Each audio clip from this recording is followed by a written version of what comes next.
सीआयडीकडून पुन्हा बीड सत्र न्यायालयामध्ये अर्ज करण्यात आलाय। संतोष देशमुख हत्या प्रकरणाचा खटला केस कोर्टामध्ये नको तर बीड सत्र न्यायालयामध्ये चालवण्याची विनंती करण्यात आली आहे। कायदा आणि सुव्यवस्थेचं कारण देत सीआयडीनं बीड सत्र न्यायालयामध्ये हा अर्ज केलेला आहे। सध्या खटला केस कोर्टामध्ये चालणार आहे, मात्र सीआयडीकडून बीड कोर्टामध्ये खटला चालवण्याचे प्रयत्न आता होताना दिसत आहेत। खटला बीड कोर्टामध्ये की केस कोर्टामध्ये यावर 10 तारखेला निर्णय होणार आहे।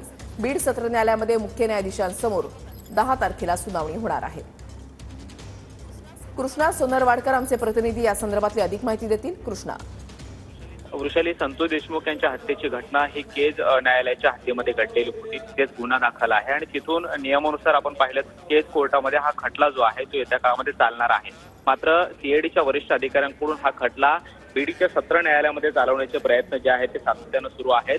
सीआयडीनं बीडच्या सत्र न्यायालयातील मुख्य न्यायाधीशांसमोर अर्ज दाखल केलेला आहे की कायदा आणि सुव्यवस्था प्रश्न टाळण्यासाठी हा खटला केस कोर्टातून न चालवता बीडच्या कोर्टामध्ये वर्ग करावा आणि बीडच्या कोर्टामध्येच हा खटला चालवण्यात यावा। यासाठी केलेल्या अर्जावरती आता 10 तारखेला मुख्य न्यायाधीशांसमोर बीडच्या सत्र न्यायालयामध्ये सुनावणी होणार आणि त्यावरती निर्णय होईल। मात्र केजच्या सगळ्या हद्दीमधले जर आरोपी पाहिले तर सर्व आरोपी हे केज आणि आसपासच्या परिसरातले आहेत आणि त्यामुळे खटला चालवत असताना कायदा आणि सुव्यवस्था प्रश्न निर्माण होऊ शकतो आणि त्यामुळे ते टाळण्यासाठी केजच्या कोर्टातून हा खटला जो आहे तो बीड कोर्टामध्ये वर्ग करण्यात यावा आणि तिथेच हा खटला चालावा, यासाठी सीआयडीच्या अधिकाऱ्यांकडून सातत्यानं प्रयत्न सुरू आहेत।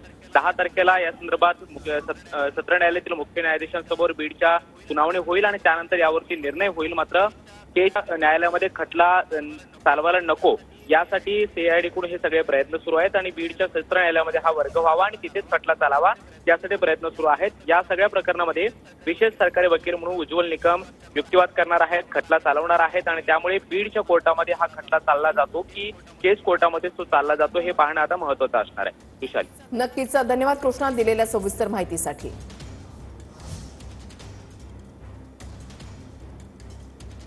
कायदा सुव्यवस्थेचं कारण देत सीआयडीनं बीड कोर्टामध्ये अर्ज केलेला आहे। सध्या खटला जो आहे तो केस कोर्टामध्ये चालतोय, मात्र केस कोर्टामध्ये हा खटला चालणार की बीडच्या कोर्टामध्ये या संदर्भातला निर्णय जो आहे तो 10 तारखेला जी सुनावणी होणार आहे त्याच्यामध्ये होऊ शकेल।